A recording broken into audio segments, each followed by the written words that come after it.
O MMA é hoje um dos esportes mais famosos que existem, mas também é um dos mais difíceis de atingir a fama. É preciso ser um atleta e uma pessoa muito dedicada, disciplinada e disposta a apanhar e tentar constantemente. Porém, esses 10 atletas imediatamente chamaram a atenção por outro motivo: a proporção dos seus corpos. No vídeo de hoje, você vai conhecer 10 lutadores gigantescos do MMA, que fizeram as lutas parecerem uma recriação de Davi e Golias.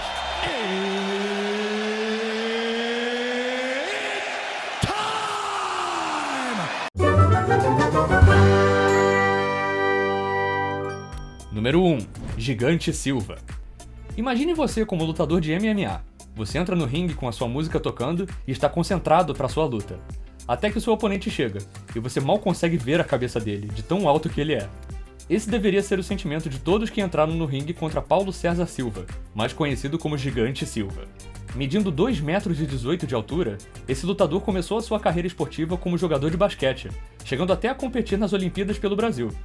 Mas, nos anos 90, ele decidiu fazer uma mudança drástica. Ele deixou o cabelo crescer e se juntou ao WWE. Lá, Paulo ficou famoso rapidamente devido ao seu tamanho, deixando a sua marca como o lutador mais alto da história. Em 2003, o atleta gigante resolveu fazer outra grande mudança na sua carreira, e tentou a sorte no mundo do MMA, o que, diferentemente do wrestling, foi uma péssima escolha. Devido à sua fama, Paulo foi colocado logo de cara contra adversários muito mais experientes, o que nem preciso dizer que resultou num completo desastre. Das 8 lutas que ele fez, ele perdeu todas as 8, e logo decidiu voltar para o wrestling, o que, vamos combinar, foi a melhor decisão possível. Número 2. Hong Man Choi. E de um gigante brasileiro, vamos agora para um gigante coreano, Hong Man Choi. Também conhecido como Monstro Coreano, o Golias, Tecno e o Colosso Coreano, é um wrestler e kickboxer profissional da Coreia do Sul. Medindo 2,15 metros e pesando 160 quilos, Hong Man era um dos maiores wrestlers do mundo.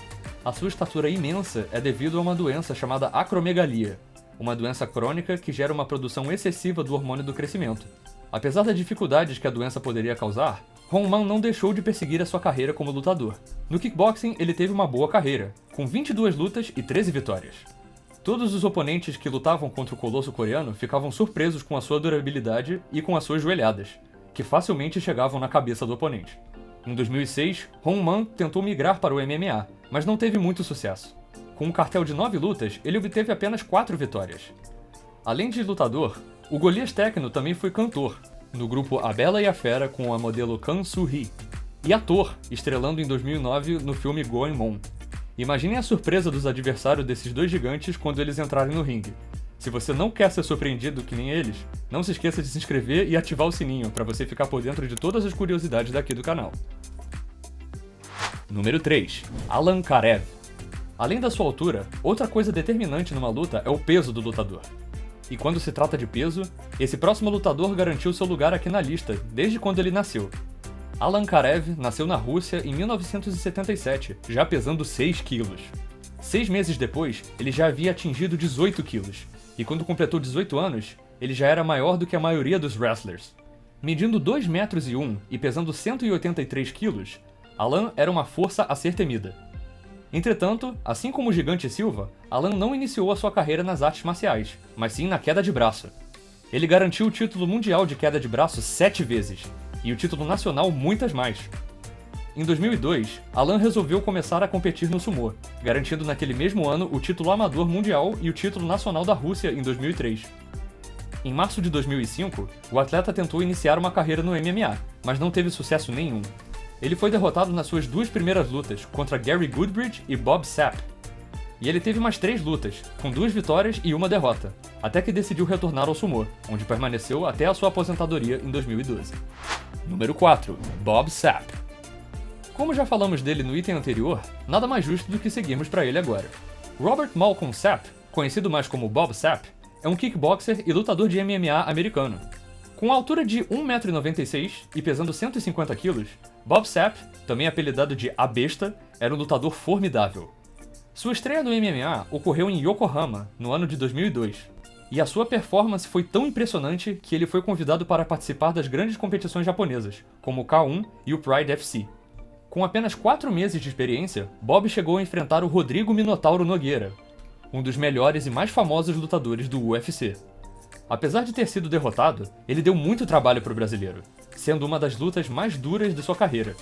Apesar de possuir uma grande estrutura e muita força física, Bob Sapp também é conhecido por não ter uma técnica muito refinada, e pouca tolerância para golpes no dorso e no rosto, sendo derrotado diversas vezes devido a esse ponto fraco. Número 5. Sammy Shield. Já cobrimos lutadores vindos do Brasil, da Coreia do Sul, dos Estados Unidos e da Rússia, mas você consegue adivinhar de qual país vem o próximo? Se alguém pensou na Holanda, está certa a resposta. Sammy Shield nasceu em Rotterdam, em 1973, e se tornou um fenômeno no mundo das artes marciais dos anos seguintes. Além de ter uma estrutura imensa, com 2,11 metros de altura e o peso de 132 kg, ele tem a habilidade de sobra, quando o assunto é artes marciais. O atleta pratica karatê desde os seus 8 anos, adquirindo a faixa preta aos 18. Ele também é um kickboxer muito experiente, e parece saber mesclar os estilos com muita maestria.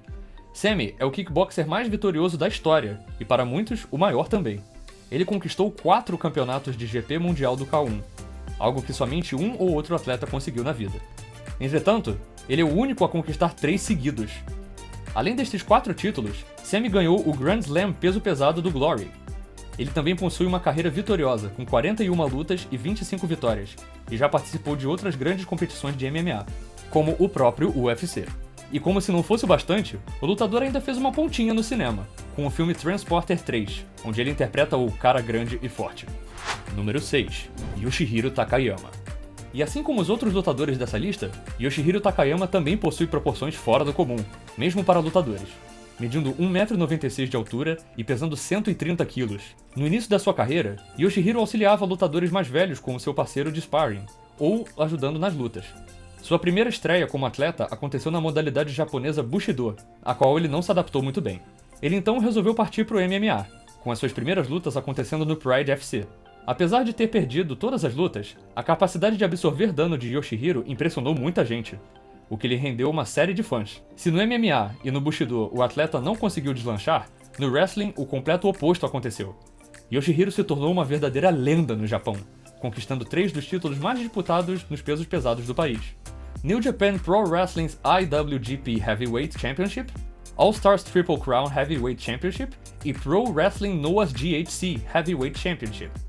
Infelizmente, a sua carreira foi interrompida após um acidente durante uma luta em 2017, que paralisou Yoshihiro do pescoço para baixo. Número 7. Alexandru Lungu. Alexandru Lungu é um boxeador e judoca romeno que teve uma carreira bem vitoriosa no MMA, com 22 lutas e 17 vitórias. E o mais impressionante é que dessas 17 vitórias, 11 foram por nocaute. Mas já era de se esperar que um atleta com 1,86 m de altura e 160 kg tivesse tamanho e poder para nocautear os seus oponentes. A sua estreia no MMA aconteceu no Pride FC, em 2005, contra James Thompson. E apesar de ter nocauteado James nos primeiros segundos do primeiro round, Alexandru se cansou muito rapidamente e perdeu por nocaute técnico, ainda no final do primeiro round. Todavia, o gigante romeno retornaria no ano seguinte, contra Mark Buchanan, e venceria a luta dando um início a uma carreira brilhante. Além do MMA, Alexandru competiu no judô, onde acumulou diversos títulos, e no kickbox, onde mantém um cartel de 17 lutas e 15 vitórias. Número 8. Chad Rowan. Chad Rowan, também conhecido como Taro Akebono, é um lutador de sumô com uma curta passagem pelo MMA. Com a altura de 2,01 metros e pesando 212 kg, Chad fez história ao se tornar o primeiro atleta não japonês a disputar o topo do ranking no sumô, e foi também um dos responsáveis pela popularização do esporte no resto do mundo. Contudo, devido a alguns problemas financeiros, Chad foi obrigado a buscar outras alternativas de renda. E foi aí que ele decidiu adentrar o mundo do MMA, o que acabou não sendo uma boa ideia. Chad lutou um total de 4 vezes no MMA, e foi derrotado todas as 4. Dentre as suas lutas, uma estava contra Royce Gracie, o primeiro campeão do UFC e pai do Jiu-Jitsu, e o Gigante Silva, que vimos agora no começo da lista. Além do MMA, Chad se aventurou no kickbox e acabou com um cartel de 8 derrotas e 1 vitória somente. Dentre essas derrotas estão Bob Sapp e 3 derrotas para o Hong Man Choi, que também estão nessa lista. Número 9. Emmanuel Yarborough. Assim como Chad, esse gigante começou na carreira das artes marciais no sumô. Mas antes disso, Emmanuel era um jogador de futebol americano, competindo pela Morgan State University. No sumô, ele teve uma carreira bem vitoriosa, e acabou conhecido no meio. Ele venceu o campeonato mundial amador e profissional, e durante os anos 90 foi considerado o melhor sumo wrestler do mundo. Isso provavelmente se deu à sua estatura massiva, com uma altura de 2,03 metros e pesando 317 kg. além, claro, do seu talento para o esporte. Emanuel também decidiu tentar a sua sorte no MMA, e por mais que a sua carreira tenha sido consideravelmente menos impressionante do que a do sumô, ele ainda fez parte de alguns recordes do UFC. Ele participou da terceira edição, onde a competição durava somente uma noite e não tinha regras, luvas ou divisão de peso. Sua primeira luta foi contra Keith Hackney, que era 180 kg mais leve do que Emanuel, e marcou a maior diferença de peso na luta do UFC até hoje. Durante a luta, Keith quebrou a mão de tanto bater nesse gigante, e logo não pôde continuar. Na segunda luta, contra o wrestler Tatsuo Nakano, Emanuel venceu simplesmente se deitando em cima do seu oponente, o que marcou uma das finalizações mais bizarras da história do UFC. E por fim, na terceira luta, ele lutou contra Daiju Takase, que pesava somente 76 quilos. Apesar de Emanuel ter pego Daiju no chão, numa cena que parece ter saído direto do filme Tubarão, o pequeno e ágil lutador japonês conseguiu escapar e vencer do gigante. Após se aposentar, Emanuel se tornou comentarista de sumô, até que faleceu em 2015 devido a um infarto. E antes da gente continuar, não se esquece de deixar o like no vídeo para apoiar o canal, e nós vamos continuar trazendo histórias e curiosidades incríveis para você. Número 10. Eric Scott Ask. Eric Scott Ask, apelidado de Butterbean, devido a uma dieta que ele fez com base numa espécie de feijão apelidada nos Estados Unidos de Butter Beans, é um boxeador e lutador de MMA. Ele ficou marcado na história do boxe devido à força dos seus socos, que lhe davam um tremendo poder de nocaute. Mas quando ele começou a treinar, muitos tiveram dúvidas a respeito dele conseguir chegar a lutar devido a um formato do seu corpo. E algum tempo depois, ele conseguiu o cinturão de campeão mundial de boxe dos pesos pesados, deixando todos que duvidaram dele incrédulos e pasmos. O seu cartel no boxe é de 91 lutas, 77 vitórias e 58 nocautes. Depois de um tempo, Butterbean resolveu se aventurar no MMA, onde ele conquistou o título de Elite 1 dos pesos pesados e teve um cartel de 28 lutas e 17 vitórias. Butterbean ficou tão famoso que diversos jogos de boxe têm ele como personagem jogável. Eric conseguiu provar para todos que o gordinho consegue lutar sim, e é melhor você conseguir lutar que nem um gordinho. E aí, qual desses lutadores você mais gostou? Qual você nunca gostaria de ter que pegar no ringue? Tem algum outro gigante do MMA que a gente não falou? Deixe suas respostas aqui nos comentários. E até o próximo vídeo. Valeu!